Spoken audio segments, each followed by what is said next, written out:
আমার যত গুনাহ আছে মাফ করে দাও রমজানে, দুঃখ ব্যথা ভুলিয়ে দাও এই তো চাওয়া প্রাণপণে। আমার যত গুনাহ আছে মাফ করে দাও রমজানে, দুঃখ ব্যথা ভুলিয়ে দাও এই তো চাওয়া প্রাণপণে।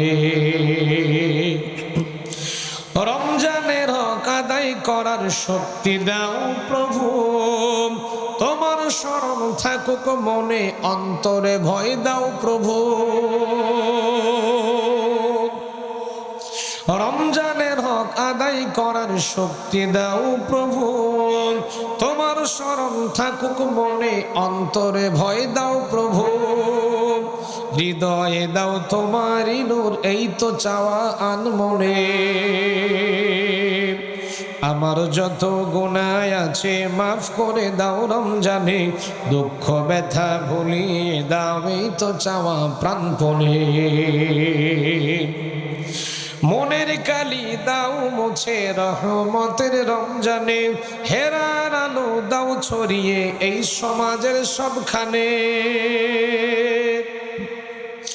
মনের কালি দাও মুছে রহমতের রমজানে, হেরার আলো দাও ছড়িয়ে এই সমাজের সবখানে। জান্নাত যেন হয় ঠিকানা এই তো চাওয়া সব প্রাণে। আমার যত গুনাহ আছে মাফ করে দাও রমজানে, দুঃখ ব্যথা ভুলিয়ে দাও এই তো চাওয়া প্রাণপণে। আমার যত গুনাহ আছে মাফ করে দাও রমজানে, দুঃখ ব্যথা ভুলিয়ে দাও এই তো চাওয়া প্রাণপণে। মাহে রমজানের এক একটা রোজার কত দাম আল্লাহর কাছে, যেহেতু প্রত্যেকটা ইবাদতের জিনিসপত্র প্রত্যেকটা ইবাদতের জন্য করে এক একটা করে মাসলা, এক একটা করে মাসাইল আছে, এক একটা করে ফাজিলত আছে না নাই? প্রত্যেকটি ইবাদতের এক একটা ফাজিলত আছে। যেই ফাজিলতগুলো প্রত্যেকটা ইবাদতের সওয়াবগুলো আল্লাহ রাব্বুল আলামিন ফেরেশতাদের মাধ্যম দিয়ে অথবা কারো মাধ্যম দিয়ে দান করবে। কিন্তু হাদিসে কুদসির মধ্যে এসেছে মাহে রমজানের ফজিলত, রমজানের বরকত, রমজানের মহত্ব আমার আল্লাহ রাব্বুল আলামিন নিজের হাতে দান করবেন। আবার কোন বর্ণনায় পাওয়া যায় স্বয়ং আল্লাহ নিজেই রমজানের জন্য বান্দার জন্য হয়ে যাবে।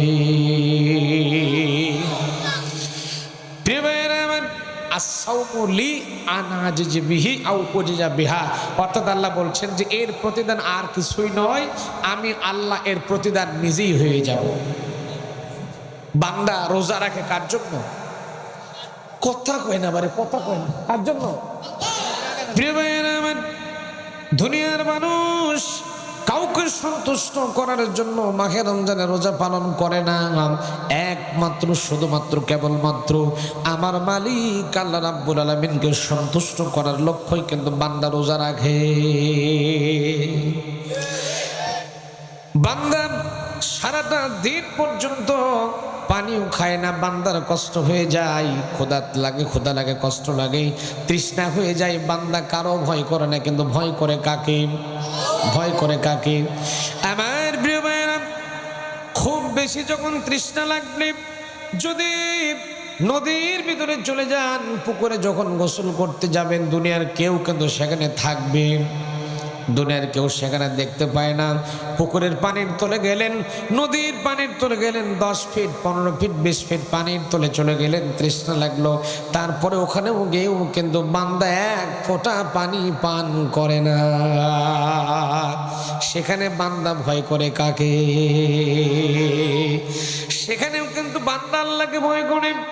এই জন্য আমার আল্লাহ রাব্বুল আলামিন বান্দার উপরে এত বেশি আল্লাহ খুশি হয়েছেন, জন্য করে আল্লাহ বলেন আমি মাহে রমজানের বান্দার জন্য কি দেব, আমি আল্লাহ নিজেই বান্দার জন্য হয়ে যাব। প্রিয় ভাইয়েরা আমার, স্বয়ং আল্লাহ রাব্বুল আলামিন যদি বান্দার জন্য হয়ে যায়, ওই বান্দার জন্য কোনো সমস্যা থাকবে নাকি? যেরকম থাকবে নাকি? প্রিয় ভাইয়ের আমার, শুধু তা নয়, বুখারী মুসলিমের বর্ণনা, ছোট্ট একটা আলোচনা দিয়ে আমি তো মাহে রমজান আসতেছে, মাহে রমজানের বর্ণনা দিয়ে আমি আলোচনার মধ্যে যাব ইনশাআল্লাহ।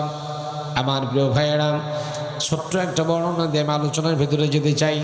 কিয়ামতের ময়দান যেদিন শুরু হয়ে যাবে, সূর্যটাকে, জ্বলন্ত সূর্যটাকে আল্লাহ রাব্বুল আলামিন মানুষের মাথার উপরে দাঁড় করায় দেবেন। কেউ বলেছেন এক হাত উপরে, কেউ বলেছেন অর্ধ হাত উপরে জ্বলন্ত সূর্যটাকে দাঁড় করে দেওয়ানো হবে। সূর্যটা এসে মাথার উপরে যখন দাঁড়িয়ে পড়বে, গুনাহগার যারা হবে, গুনাহগারের মাথার চান্দি ফেটে যাবে, গুনাহগারের মাথার মগজগুলো গলে গলে নাক কান্দে পড়তে থাকবে। সূর্যের জ্বলন্ত তাপ চলবে। আল্লাহ রাব্বুল আলামিন কোরআনে কারীমের ভিতরে সুন্দর করে বর্ণনা করছেন, লাশ-শামসু ইয়ানবাগি লাহা আন তুদরিকাল কমরা ওয়ালাল-লাইলু সাবিকুন নাহার ওয়া কুল্লুন ফি ফালাকি ইয়াসবাহুন।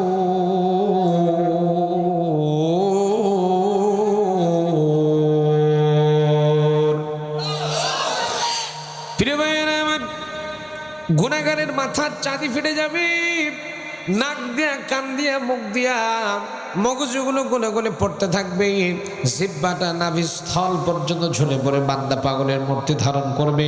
সেখানে মাহে রমজান আপনাকে গ্যারান্টি করছে, মাহে রমজান আপনার জন্য গ্যারান্টি দিচ্ছে না। মাহে রমজান বলতেছে, আমি রমজান, আমাকে যদি তুমি কদর করতে পারো, আমার মাহাত্ম্য যদি তুমি ধরে রাখতে পারো, আমাকে যদি সঠিকভাবে পালন করতে পারো, ইফতার সেহরি ইফতার বেতের যা আছে তার আমি সঠিক যদি পালন করতে পারো, আমি মাহে রমজান তোমাকে গ্যারান্টি দিলাম, দুনিয়ার মানুষ তোমাদেরকে গ্যারান্টি দিলাম, যেদিন হাসরের মাঠে জ্বলন্ত সূর্য যেদিন তোমাদের মাথার উপরে দাঁড়ায় যাবে, আমি মাহে রমজান আমাকে যদি তোমরা সঠিকভাবে পালন করতে পারো, আমি গ্যারান্টি দিলাম সেদিন তোমাদের মাথার উপরে আমি মাহে রমজান তোমাদের মাথার উপরে ছাদ হয়ে দাঁড়ায় যাব।